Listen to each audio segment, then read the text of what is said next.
앞에 우리의 기도되고 지금 놀라운 응답의 통로가 되고 감사한 것 같아요.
새로운 생명의 꽃이 피어날 수 있도록 우리를 주시고 있습니다.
주께서 사랑하는 우리 교회가 이런 교회 되게 하소서. 할렐루야. 참 좋으신 아버지 하나님 감사합니다. 주님 안에 같이 호흡하고 주님 안에 함께 꿈꾸고 주님을 바라볼 수 있는 은혜 주셔서 감사합니다. 이 저녁에 은혜 주시려고 베푸신 예배의 자리 우리들 불러 모아 주셨습니다. 하나님, 이 자리에 모인 이들뿐만 아니라 영상으로 참여하는 모든 이들에게까지 주님의 예배하신 대로 충만케 하시고 우리를 새롭게 하시길 간절히 소원합니다. 이 자리에서 주님과 더불어 결단하고 주님 주시는 음성에 순종하는 일보다 될 수 있도록 역사하옵소서. 예수님 이름으로 기도합니다.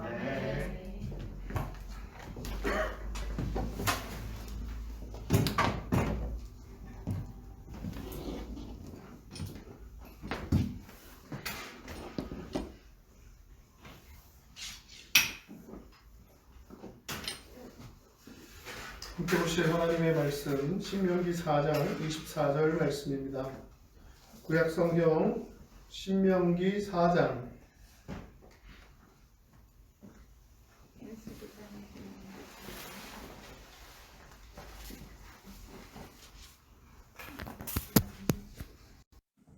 신명기 4장 24절입니다. 4장 24절.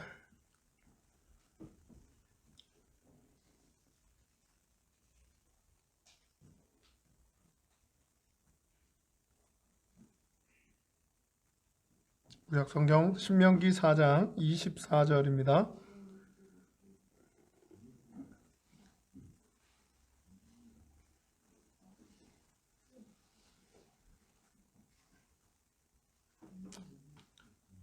화면을 참조하시고요. 다 같이 합독하겠습니다. 내 하나님 여호와는 소멸하는 불이시요 질투하시는 하나님이시니라. 아멘. 내 하나님 여호와는 소멸하는 불이시요 질투하시는 하나님이시니라. 말씀 제목 한번 따라해 보겠습니다. 질투하시는 하나님. 질투하시는 하나님. 네, 제가 얼마 전이었던 것 같은데 다음에 기회가 되면 한번 더 나눠보고 싶습니다 라고 했던 부분이기도 합니다. 하나님이 질투하신다.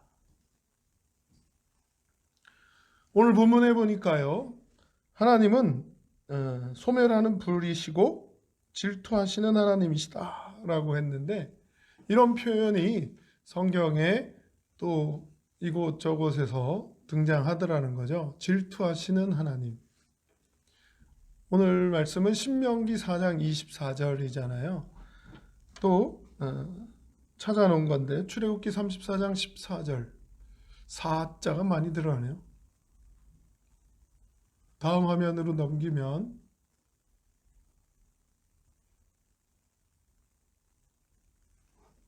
신명기 6장 15절이 등장하네요.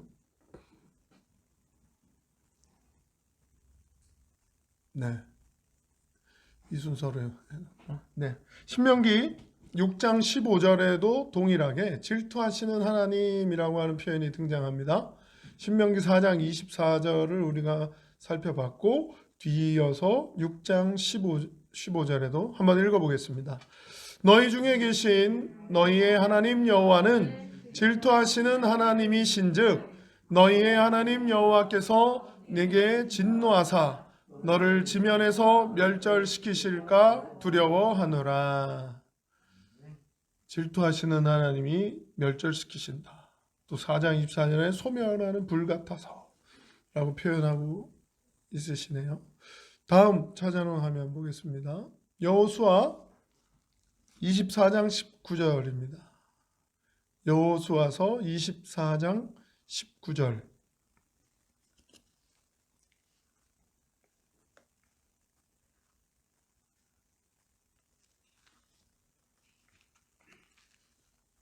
다 같이 한번 읽어볼까요? 여호수아 24장 19절 시작. 여호수아가 백성에게 이르되 너희가 여호와를 능히 섬기지 못할 것은 그는 거룩하신 하나님이시요 질투하시는 하나님이시니 너희의 잘못과 죄들을 사하지 아니하실 것임이라.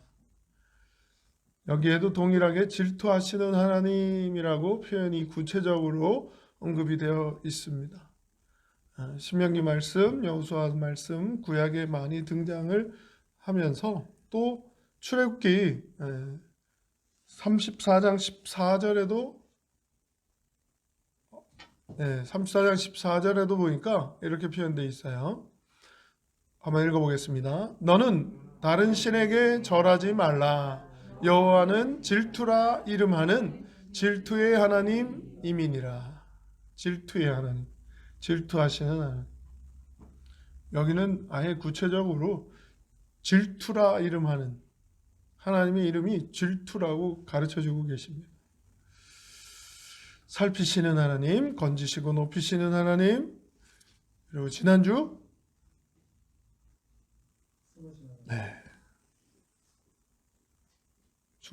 숨으시는 하나님.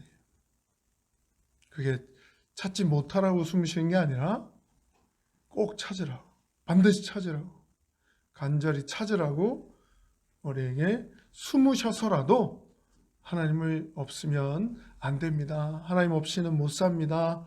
하나님과 함께 해야 제가 살 수 있습니다를 깨닫고 고백할 수 있도록 해주시는 하나님의 은혜를 함께 나눴고요. 오늘은 질투의 하나님, 질투하시는 하나님에 대해서 함께 나눠보려고 합니다. 사랑의 하나님, 전능하신 하나님, 은혜의 하나님, 자비의 하나님, 이런 용어들은 우리가 사용하는데 별 불편함 없이 꺼리낌 없이 사용하는 것 같아요. 그런데 질투하시는 하나님, 질투의 하나님 이렇게 표현을 하면 왠지 모르게 어색하고 과연 써도 되나? 하나님 앞에 이런 표현을 사용해도 되나? 라고 여겨질 정도로 질투라고 하는 말이 우리나라에 특별히 더 가져다주는 이미지가 아주 부정적인 이미지가 있어요. 왜냐하면 7거지약 중에 한 가지가 질투예요. 그리고 질투에 대해서는 우리도 동양 문화권 안에서는 그럴 수도 있었지만 또 성경 안의 내용 속에서도 보니까 질투라고 하는 부분이 결국 시기심이 또 부러움이 동경이 결국은 상대방을 향한 미움으로 이렇게 이어지는 경우들이 성경에 종종 등장을 하더라고요. 우리가 예상해 보진 않아도 가인과 아벨의 사이에서 시기했다, 질투했다, 부러워했다 이런 표현은 없지만 가인의 예배는 받지 않고 아벨의 예배는 받으셨거든요. 가인이 왜 아벨을 죽였을까? 그런 부분에서 생각해 볼 수 있겠고요. 또 야곱이 결혼했던 라헬과 레아가 있는데 야곱이 사랑한 사람은 라헬이에요. 라헬은 동생이에요. 언니가 있었어, 레아라고 하는. 근데 언니는 아들을 일찍 낳았어요, 야곱과 결혼해서. 근데 라헬은 낳지 못하고 있는 거예요. 그래서 창세기에도 보니까 라헬이 야곱을 붙들고 막 이야기하는 거예요. 나로 하여금 빨리 아이를 낳을 수 있게 해달라고. 근데 야곱은 내가 아이 낳게 해준 사람이야. 이런 다툼을 표현하고 있는 부분이 창세기 30장 1절에 가보니까 등장을 합니다. 그러면서 라헬이 레아를 부러워하고 동경하고 시기, 질투심을 가지고 있었다는 걸 우리는 상상해 볼 수 있잖아요. 거기에 표현은 시기하였더라 이런 표현으로 번역이 되어 있습니다.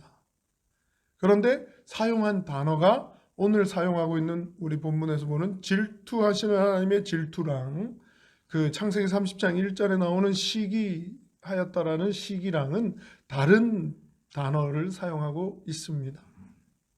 그러니까 우리가 이해하고 있는 질투랑 또 성경에 사용되어지고 있는 질투라고 하는 단어가 조금은 다른 의미가 있을 수 있겠구나 생각해 볼 수 있습니다. 그러면서 또 하나 발견해 볼 수 있는 부분은 요셉과 형들이에요. 요셉이 꿈을 꿨어요. 그리고 형들에게 막 이야기를 합니다. 기뻐서 이야기했는지 몰라도 형들에겐 그게 자랑처럼 느껴지니까 아빠의 사랑도 다 독차지하더니 이제는 우리가 자기를 섬겨야 된다고까지 이야기하네?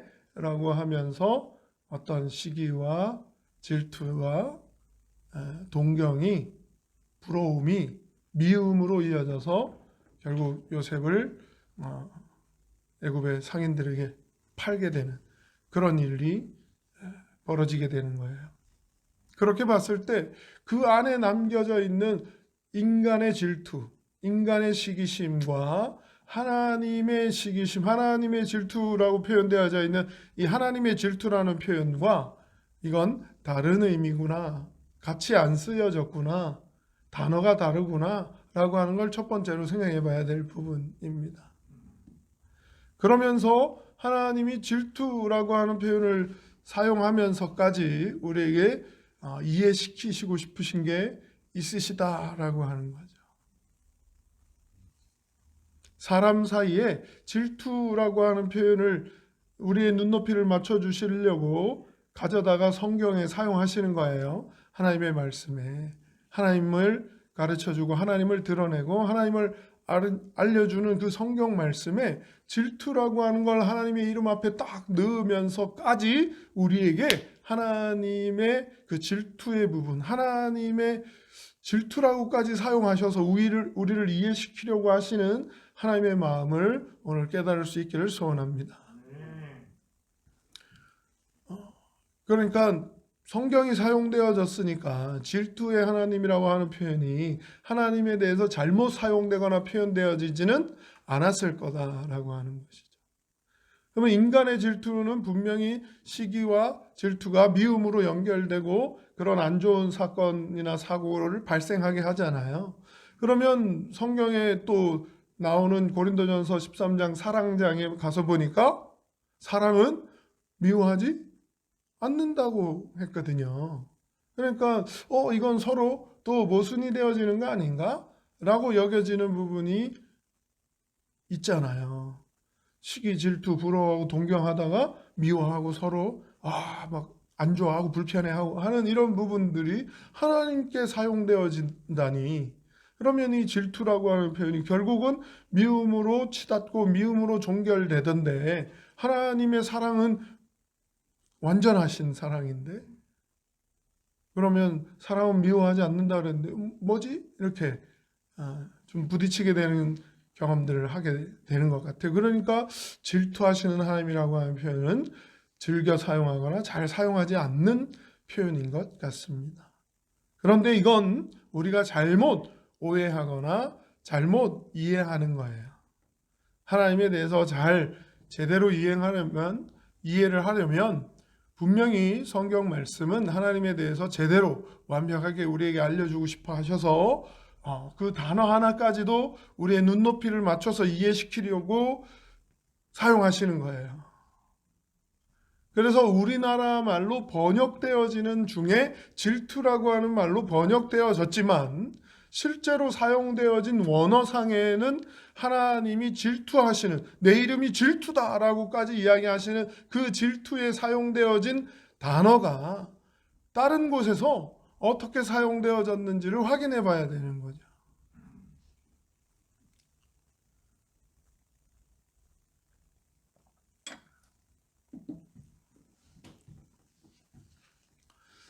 물론 다른 구절들이 여기에 오늘 사용되어진 본문에 표현된 질투의 하나님, 질투하시는 하나님에 사용된 단어가 카나예요. 카나.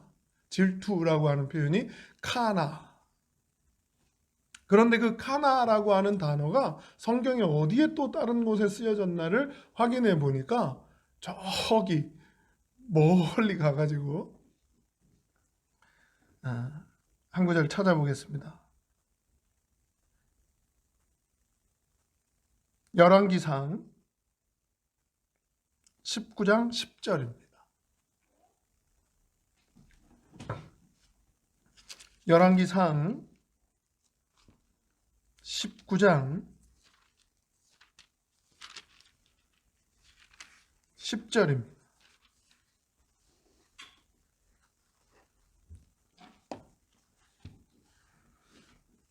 이곳에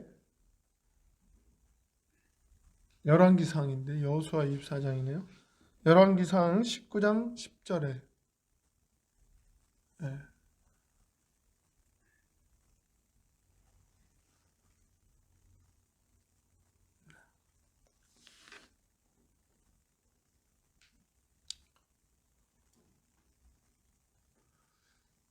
찾으셨으면 한번 화면을 참조하시고 읽어보겠습니다. 19장 10절.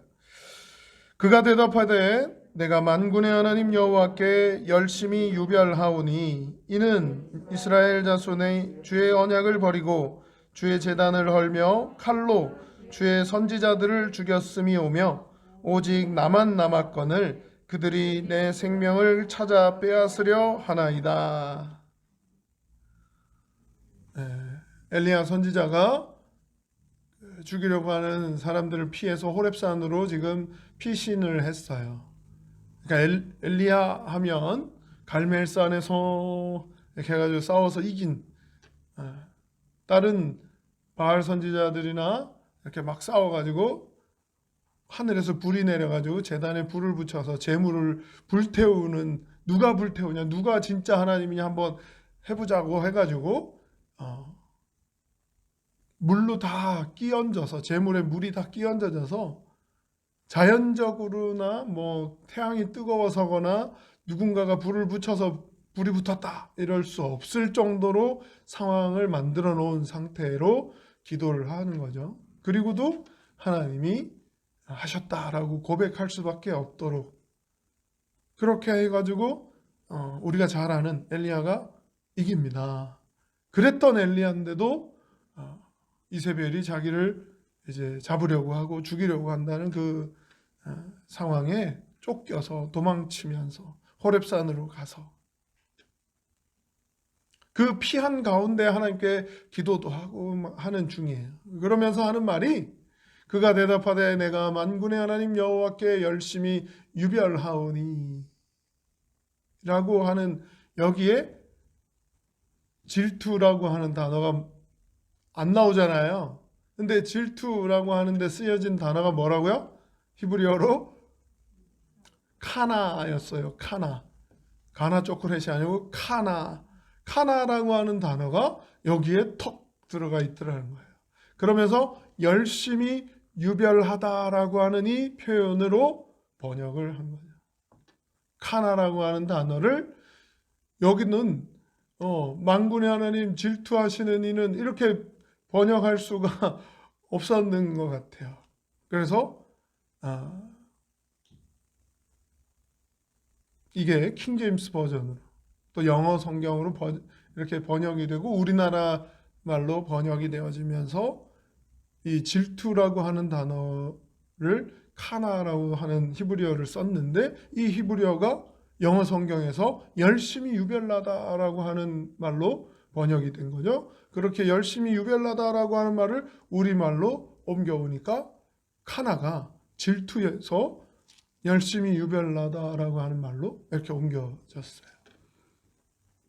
그러니까 원래 사용되어진 의미도 질투에도 카나라고 하는 말을 쓰지만 열정, 열심, 이렇게 그 열심히 유별나다, 열심히 특출나다, 열심히 가득하고 충만하다라고 하는 이런 표현으로도, 열정이 가득하다라고 하는 이럴 때도 카나라고 하는 단어를 썼다라는 것이죠.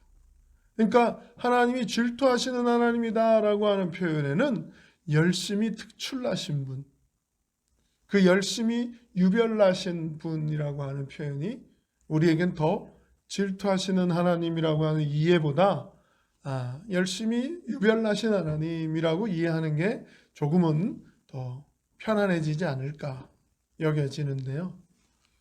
그러니까 그냥 질투의 하나님, 질투하시는 하나님보다는 부정적인 인간적인 질투랑 합쳐서 이해하려고 하니까 우리가 좀 불편해지니까 열심히 유별나신 하나님이라고 하는 말로 우리가 옮겨서 한번 생각해 보면 하나님이 뭐가 열심이신지 생각해 볼 수 있겠습니다.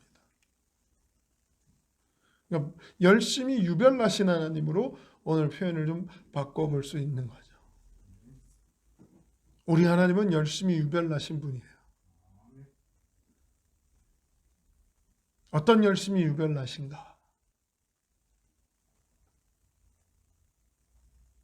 일반적인 사람의 질투와 사람의 열심히 유별난 것과는 좀 다르게 하나님을 향한 표현으로 질투의 하나님, 질투하시는 하나님이라고 사용되어질 정도의 단어니까 사람에게도 썼다가 하나님에게도 썼다가 할 수 있는, 그 당시에 시장통에서 사용되어지는 언어를 사용해서 누구든지 들으면 이해할 수 있을 정도의 단어를 사용하셨기 때문에, 그러면 이 열심히 유별나시다라고 하는 이 표현 또한 누구나 들으면 하나님은 열심히 유별나신 분이구나 이해할 수 있도록 가장 빠르게 다가갈 수 있고 이해될 수 있는 말이었을 거라는 거죠.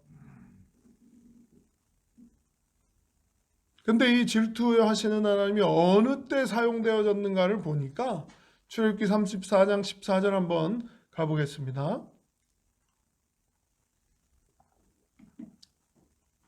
어느 때 사용되어졌는가?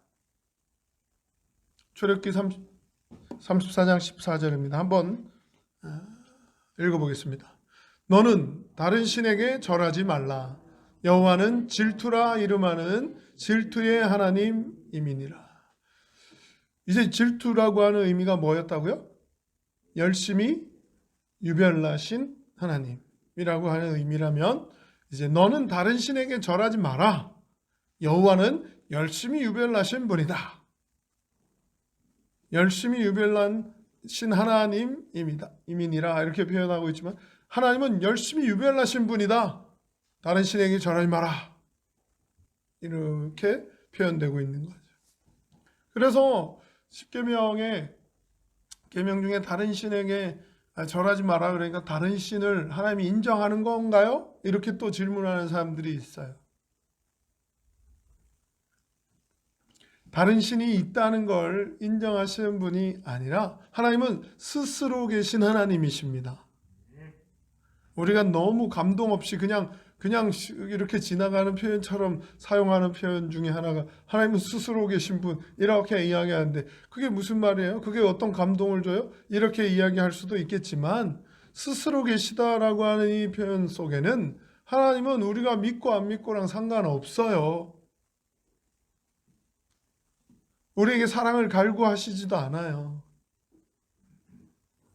하나님을 사랑하든 사랑하지 않든 하나님이십니다. 우리가 믿든 믿지 않든 하나님은 하나님이십니다. 그런 분이 우리가 사랑을 많이 한다고 해서 더 많이 사랑을 주고 우리가 사랑을 안 준다고 해서 하나님이 사랑을 안 주시고 이 정도의 그 어떤 인간의 질투로 하나님의 사랑을 우리가 이해하면 안 된다라는 것이죠. 열심히 유별나시다라고 하는 부분에 사용되어진 걸 보니까 우상이 이렇게 들어가 있는 거예요. 하나님이 가장 싫어하는 게 우상입니다.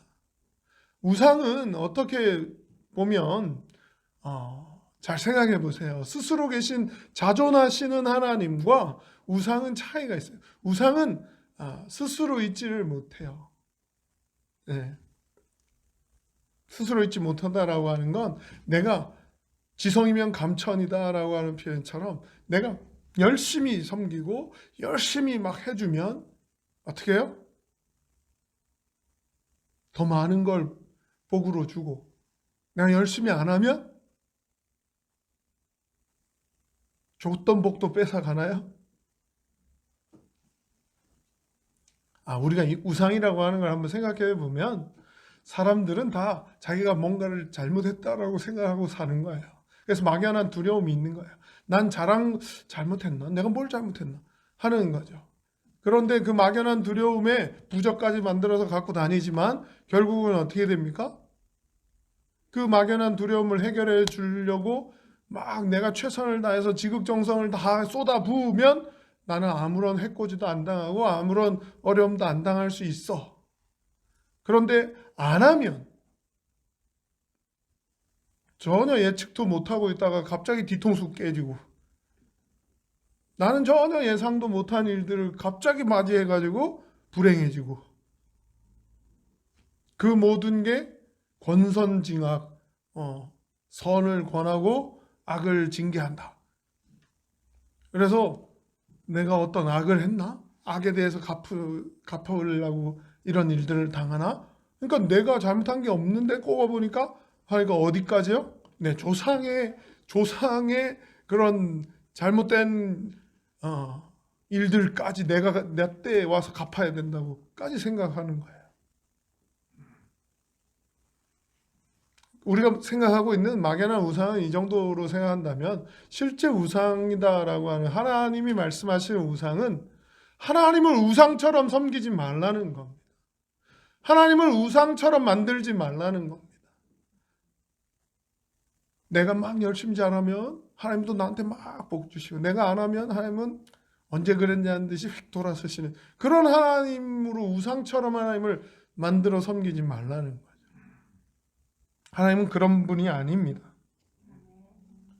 하나님과 우리 사이에 그 무엇도 끼어들지 않기를 원하시는 마음에서 열심히 유별나신 하나님이시라는 거예요. 하나님은 그렇게 우상을 섬기듯이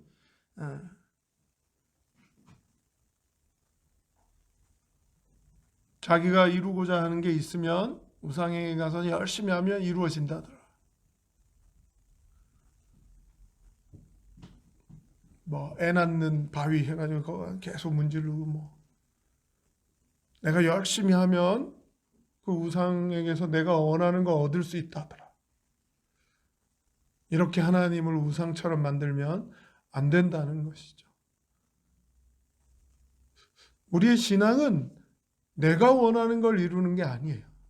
우리의 신앙은 하나님이 원하시는 걸 이루는 겁니다. 하나님이 원하시는 대로 사는 게 우리의 신앙생활입니다. 하나님이 원하시는 대로, 하나님이 기뻐하시는 뜻대로 순종하는 게 성경이 가르쳐주는 하나님의 백성들의 삶인 것이죠. 그런데 백성들은 어떻게 했습니까? 자기가 하고 싶은 대로, 자기가 원하는 대로, 자기 기준으로, 자기가 누리려고 자기 복을 추구하면서 내가 이렇게 잘 돼야, 내가 건강해야지 하는 걸 쫓아가니까 하나님의 뜻과는 상관없는 쪽으로 열심을 내니까 그 사이에, 하나님과 하나님의 백성 사이에 다른 그 무엇이 끼어드는 걸 하나님은 싫어하신다는 거예요. 우상화시키거나 우상으로 만들지 말라는 거예요. 자기의 뜻을 이루려고 신앙생활한다? 그러기 시작하면 하나님은 주의 집중하시고 이거 우상 만드냐고 우리에게 관심을 기울이실 것 같아요. 나의 뜻이 아니라 하나님의 뜻입니다. 하나님의 뜻대로가 우리의 신앙이에요. 내 뜻대로 자기가 원하는 대로가 우리가 신앙생활을 하는 이유나 목적이 아니라는 것이죠. 내가 잘 선택했어. 내가 잘하고 있다는 걸, 건전하다는 걸 증명해 보일래. 다른 그 어떤 오염 물질이 들어와도 안 됩니다. 뭐 쉽게 주유소에 가서 주유를 하는데 디젤 차냐, 가솔린이냐, 경유차냐, 휘발유차냐, 다른 거 조금 섞어서 넣으면 어때? 괜찮아. 가솔린에 디젤 조금 들어갔다가 아무 상관없어. 그럴 수, 차가 그렇게 많이 고장나거나 아예 정지에 서버리거나 그러는지 모르겠지만 디젤 경유를 주유해야 되는데 휘발유를 넣으면 폭발력이 더 강해지는 수도 있죠. 뭐 어떻게 고장나는지는 제가 직접 보지 않아서. 그런데 이렇게 얘기하니까 별로 피부에 안 닿는다면 우리가 수혈을 하잖아요. 아플 때 수술을 하거나 뭐 그 긴박한 상황에 수혈을 받아야 된다라고 할 때 나랑 똑같은 혈액형의 피를 수혈받습니다. 또는 O형의 피를 수혈받습니다. 그런데 그 피에 에이즈 환자의 피가 조금 들어있어요. 아주 조금 들었어. 이 수혈해야 되는 게 이만큼 한 통을 받아왔는데 에이즈 환자의 피가 이만큼 들었네. 그러면 제가 수혈을 받아야 되나요? 알고는 못 받죠.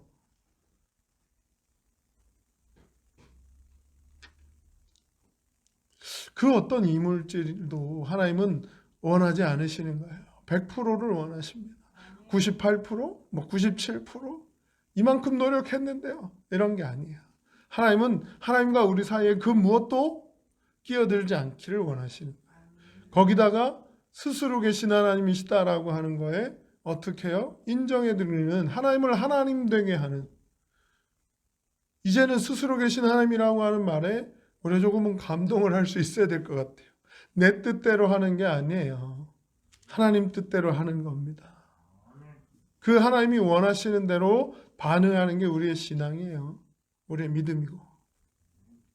근데 그 믿음에 다른 이물질이, 다른 생각이, 다른 어떤 계산이 들어오고 내 이익을 추구하는 게 덧붙여지고 내 유익과 내가 원하는 것과 내 뜻과 내 축복과 어떤 것들이 막 가미되어진다면 에이 조금 섞었어요. 괜찮아요. 안 된다는 거예요. 하나님은 용납하시지 않겠다는 거예요. 질투라고 하는 표현을 쓰시면서까지 우리에게 알려주고 싶어 하시는 게 나와 너 사이에 다른 그 무엇도 끼어들지 못하게 해라는 거예요. 네가 용납하기 시작하면 안 된다는 거예요. 할렐루야. 그러면서 질투를 아무에게나 사용하시지 않습니다. 아무나 막 질투하시는 하나님이 아니십니다. 아무에게나 열심히 유별나신 분이 아니에요. 누구에게요? 하나님의 자녀에게, 하나님의 백성에게 질투하신 하나님, 열심히 유별나신 하나님이에요. 끝까지 구원하시겠다. 끝까지 함께 하시겠다. 끝까지 은혜를 맛보게 하리라. 끝까지 은혜를 누리게 하리라. 끝까지 은혜 안에 살게 해 줄 거야. 라고 하는 그 열심도 유별나신 하나님이십니다. 어떻게 해서든 오래 참으시고 어떻게 해서든 구원하고 돌이키고 돌아설 수 있기를 기다리시며 우리는 무한하다고 여겨질 정도로 용서하시고 근데 유한해요. 우리는 무한한 것처럼 여겨지고 느껴지는 그 무한한 하나님의 사랑이지만 기간이 있네요. 정해진 한계가 있으시네요. 어찌 보면 천국과 지옥으로 나누어지는 심판 앞에 서실 때 그 기회가 끝까지 사랑하시는 하나님이신데도 잘못된 선택과 결정과 반응과 신앙과 하나님의 뜻대로 살지 못한 우리의 신앙에 대해서 분명히 심판으로 지옥으로 결정하시게 되는 그러한 하나님의 사랑이 우리가 끝까지 용서해 주시는 하나님이시던데 라고 한다면 그때도 용서하셔야죠. 그럼 아무도 지옥 갈 사람 없어야죠. 모두가 천국 가야죠. 이렇게 표현하기도 하는데요. 그건 잘못된 생각이죠. 하나님은 질투하시는 하나님이십니다. 왜요? 하나님의 백성이 아닌 사람들에게는 질투하시지도 않습니다. 하나님의 자녀들에게 질투하세요. 열심히 유별나신 하나님.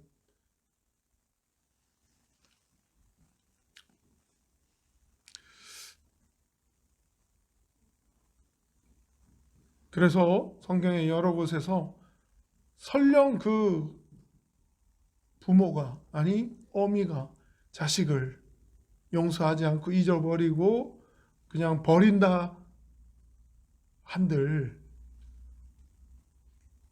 우리는 잘 알잖아요. 부모님의 사랑, 어머님의 사랑이 어떤지 알잖아요. 버리지 않고 자기 자녀를 끝까지 사랑하려고 하는 그 부모의 사랑을 우리는 알잖아요. 그런데 그래도 그런 부모의 사랑, 그런 어머니의 사랑임에도 불구하고 자녀를 버리거나 잊어버리거나 아니면 놓거나 넌 더 이상 이제 안 되겠다, 가망이 없다, 포기하거나 할지언정 하나님은 그러시지 않겠다는 거예요. 하나님은 그 사랑의 유별나심이 그 사랑의 열심이 유별나심이 끝까지 너를 포기하지 않겠다. 너를 용서해서 어떻게든 돌이키고 돌아서게 하는데 포기하지 않겠다. 참으시겠다. 기다리시겠다. 하십니다. 그러니까 열심히 유별나신 부분이 성경에 수없이 표현되어지고 있잖아요. 자녀가 가출하고 나갔는데 끝까지 기다리시고 오늘 어제 오늘 막 그 고개 언덕을 계속해서 하염없이 바라보고 계시다가 집 나간 아들이 돌아오는 걸 결국 잔치를 벌리며 엄마가 잃었던 아들을 다시 얻었다라고 하는 그런 장면들, 표현들. 요즘 애완견만 잃어버려도 막 현상금에 막 유인물에 전봇대에 계속 붙여 놓으면서 현수막까지 만들고 그런 열심히 유별난 것 같은데, 하물며 하나님께서 하나님의 자녀들이 제자리로 제대로 된 사랑 안으로 하나님과의 관계 회복으로 나오지 못한다면 이 열심히 유별나신 사랑을 어떻게든 참으시고 오래 참으시고 또 참으시고 기다리시면서 돌이키고 회복하고 돌아오기를, 끝까지 사랑하시기를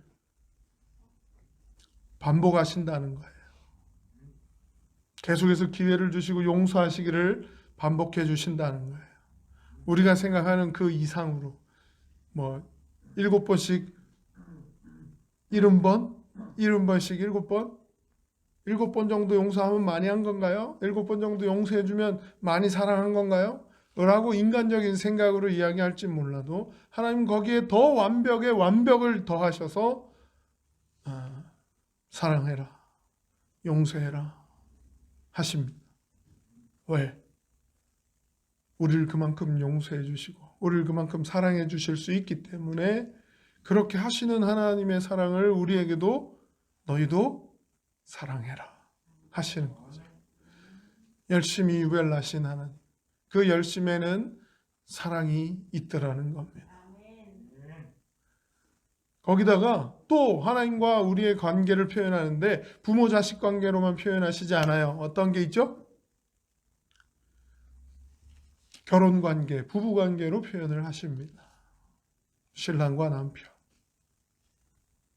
그러니까 그 신부된 또 신랑된 사람이 어느 한편에도 그 중간 사이에 다른 무엇 어떤 게 조금이라도 끼어들거나 하는 걸 허용하면 서로 합의하에 너도 허용해주면 나도 허용해줄게, 이렇게 하나요? 요즘은 각자의 유익을 위해 그렇게 결정할지도 제가 잘 모르겠습니다만 하나님은 용납하지 않으시겠다는 거예요. 열심히 유별나셔서 어떻게든 조금도 용납하지 않으시겠다라고 하는 건데, 이거 이해를 돕기 위해서는 한 구절 또 찾아봐야 되겠습니다. 민수기 25장 11절 말씀.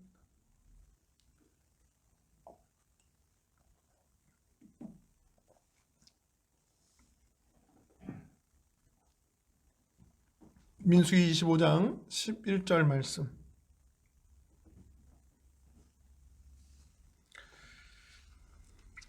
화면을 참조하시고요.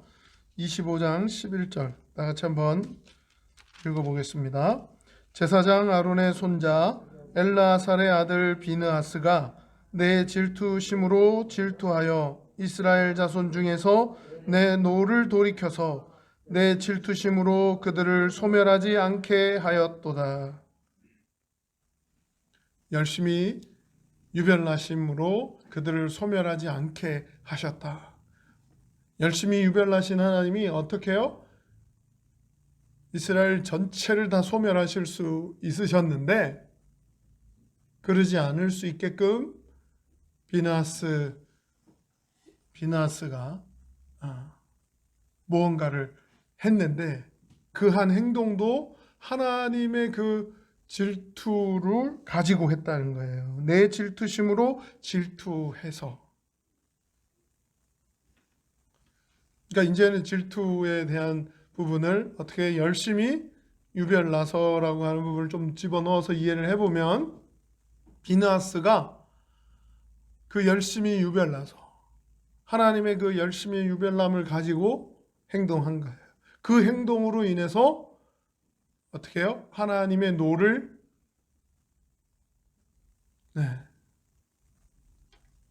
바라시면 모든 이스라엘이 다 진멸당할 수 있었는데 그러지 않도록 하나님의 그 열심의 유별남을 가지고 비나스가 하나님이 원하시는 대로 순종했다는 거예요. 하나님의 마음을 가지고 순종했다는 거예요. 하나님의 뜻대로 순종했다는 거예요. 그래서 살은 줄 알으라는 거예요. 안 그랬으면 다 죽었다는 거죠.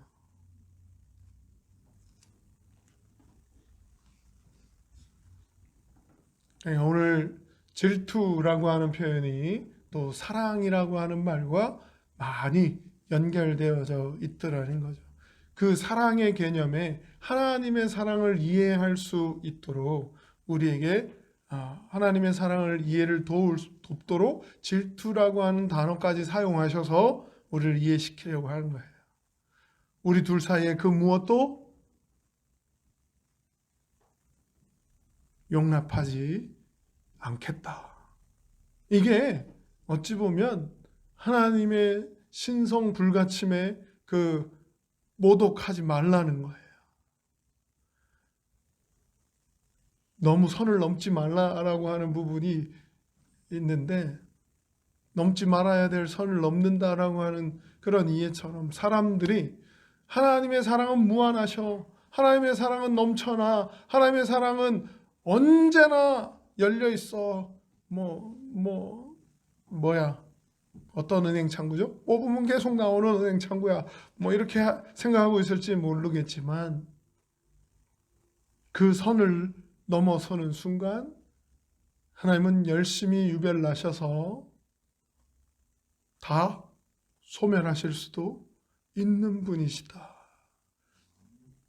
우리의 사랑의 관계 안에 그 무엇이 끼어들도록 용납하거나 내버려두는 순간 그 선이 넘어가면 멸하실 수도 있으시다 라고 하는 걸 표현하시려고 질투하시는 하나님이라고 하는 표현까지 우리에게 사용하시면서 하나님의 사랑을 이해시켜 주십니다.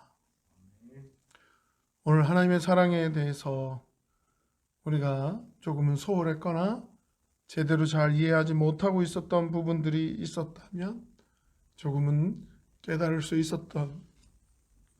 있는 시간이 되기를 소원하고요. 그런 모든 어리석음들이 하나님 우리의 어리석은 사랑 또는 사랑에 대한 잘못된 이해들을 용서해 주시고 하나님이 기뻐하시는 그러한 사랑의 관계로 계속해서 지켜주시기를, 하나님과 우리의 사랑의 관계가 계속해서 하나님의 열심으로 유별나신 그 열심으로 지켜질 수 있도록 그 어떤 경우에도 우리 편에서도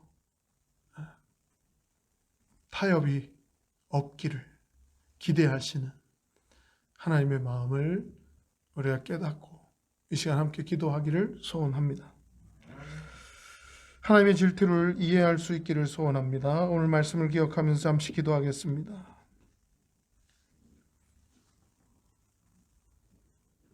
질투하시는 하나님의 그 사랑, 열심히 유별나신 하나님의 사랑을 잘못 오해하거나 잘못 이해해서 하나님의 사랑에 대해서 잘못 지금 이해하면서 살아왔다면 혹여나 하나님의 사랑을 업신여기거나 모독하거나 하나님과 우리 사이에 무언가를 집어넣거나 내 이익을 가미시키거나 오염시키는 그런 어리석음이 있었다면 회개합니다. 용서해 주십시오.